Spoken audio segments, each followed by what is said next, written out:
Yo, what's up guys? Welcome back to the channel. So today we're going to be showcasing off the new fairies in action mixed in with the Egyptian god Slifer, the Sky Dragon.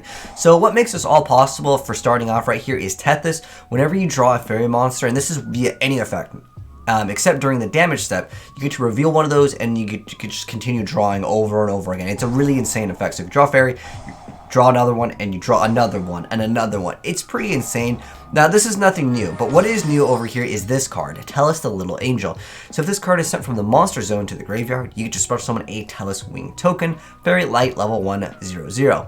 If you control a Tellus Wing token, you can banish this card from your graveyard and one spell from your hand to special summon 2 Tellus Wing tokens. Also, you cannot special summon monsters for the rest of the turn, except for from the hand. You can only use each effect of it once per turn. So what this allows you to go and do is go for additional tribute summons. Now, in addition with this, it works quite well with the Angel 01. Now that you have all these tokens, you can go and special summon it by revealing a level 7 or higher monster in your hand, and you can only special summon Angel 01 once per turn this way. Now, while this is special summon card is on the field, you get to tribute summon a level 7 or higher monster in face-up attack position during your main phase, in addition to your normal summon or set. So what this allows you to do, realistically, what's really good in the game is obviously Vandies and Majesties. Those cards are probably one of the best like tribute summon monsters that exist in the game that can absolutely destroy. But still, some of the other fairies, Christie, you can tribute summon for it as well, and that locks your opponent out of special summon, which is a win condition on its own. Another win condition is Slifer, the Sky Dragon. A lot of decks, they kind of need their normal summon, or maybe they need their link summons, because links can't be in defense position. Now, this guy is going to go and special summon a bunch of cards in defense position, because Slifer only reduces that monster's attack when they are summoned in attack position. And it reduces it by 2,000. And if it's reduced to 0 as a result, what happens is the card just completely destroyed. Now, in addition to having Slifer just start popping things, you still happen to have Heralds as another way to go ahead and get some free advantage. Eva's going to go ahead and act as another way to get extra cards as well. But we also have Thunder Force Attack, which is basically a surprise Regaki, and it cannot be negated. So if you control Slifer the Sky Dragon, you get to go ahead and destroy as many face-up monsters your opponent controls as possible, which is awesome. Now, the interesting thing with this is that's not all it does.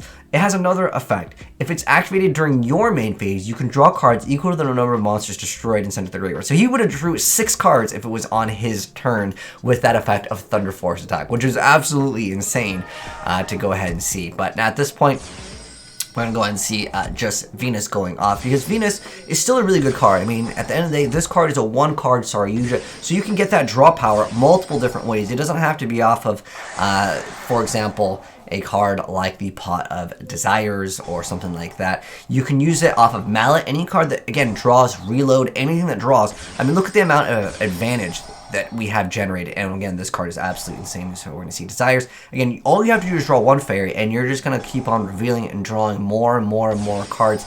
Again, it works off of Reload, it works off of Mallet.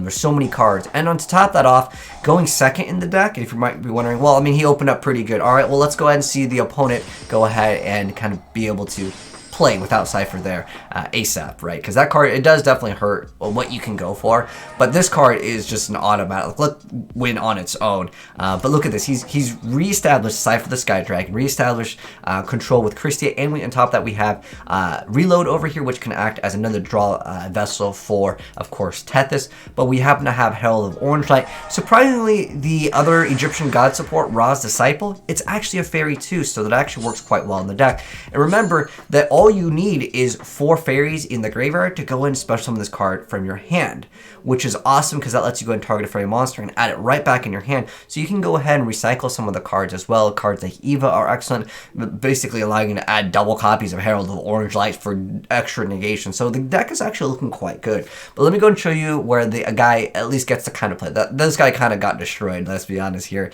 He got absolutely obliterated.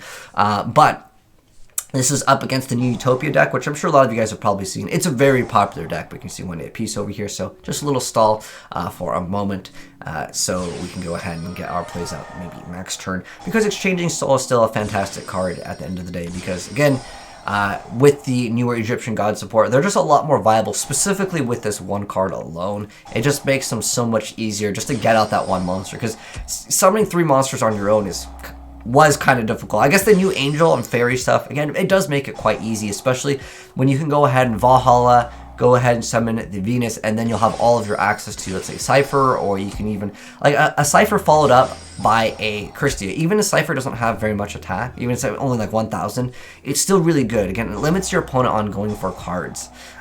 And that's really powerful. So we're going to go and see that cards be summoned. Now he's going to go and tribute all those cards, leaving him with a summon monk that he's going to go ahead and run over. Getting Eva into the graveyard is quite nice for later down the line, because again, it has an effect where you can banish up to other light fairy monsters to get that effect. So he's going to go ahead and use that angel over here, go ahead and make a link spider. So you don't always have to go into the combo where you're going to go ahead and banish that extra spell card for it. But again, you'll see the Slifer is quite annoying. So now he's going to go ahead and go for the Zexal Horse, which this card unfortunately already has 0 attack capital.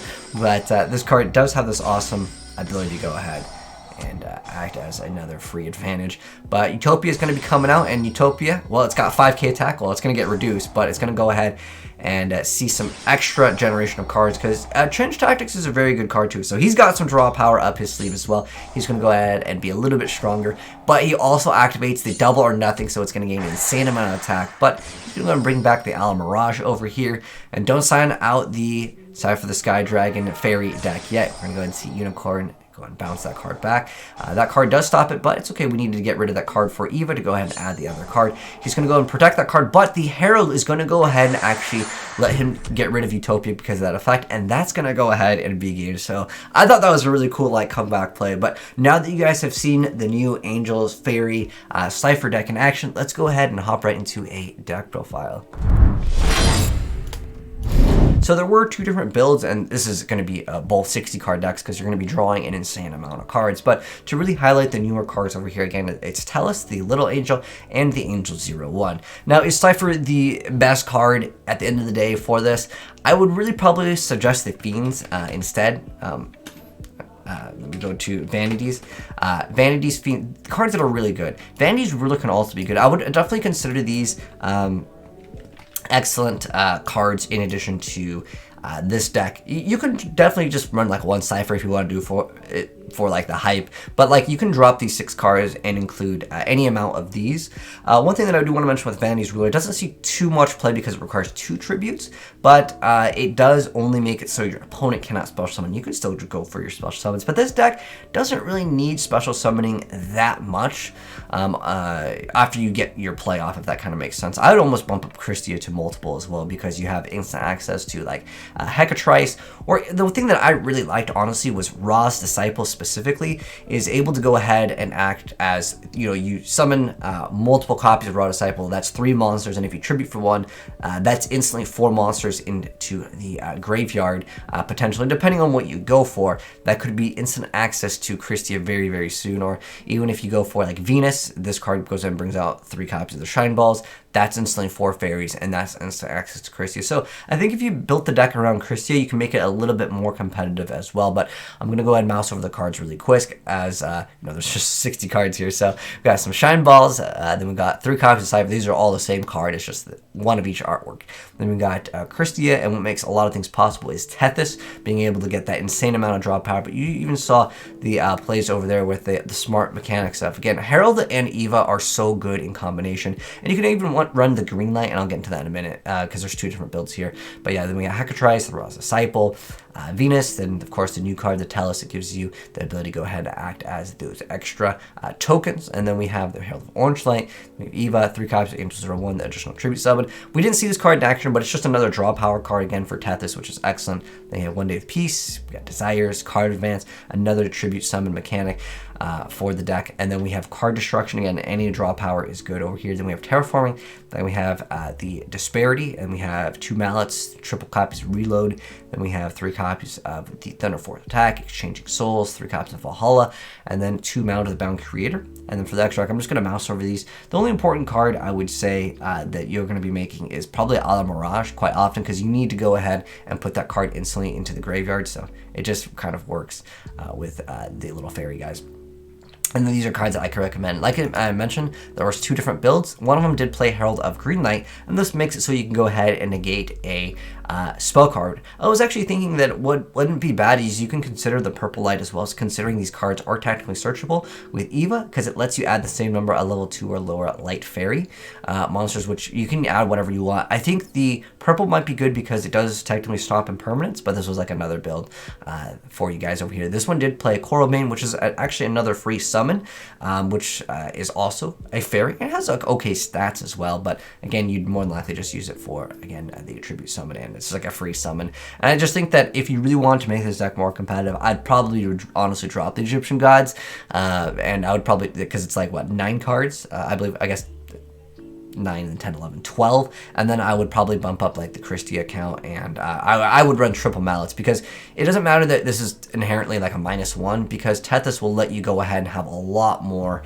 potential later down the line with the amount of free extra cards, because keep in mind, half the deck is fairies, so you have a 50% chance to keep on drawing, and if you draw into another card, like let's say like Magical Mallet or Reload, you just activate that and then you just continue drawing. So you want to try to go ahead and have as much draw power as possible, so I think that could be another way if you guys want to go ahead and build it that way. But anyways, that's going to go ahead and wrap up the video, and if you guys want to download the deck profile, it will be over in the Discord. But thanks for tuning, guys. Hopefully you enjoyed the video. If you did, drop a like on it, and if you are new here, guys, make sure you guys are subscribed with the bell notification off. You guys see more Yu-Gi-Oh content, and I'll catch you guys in the next one, and I'm signing out. Peace.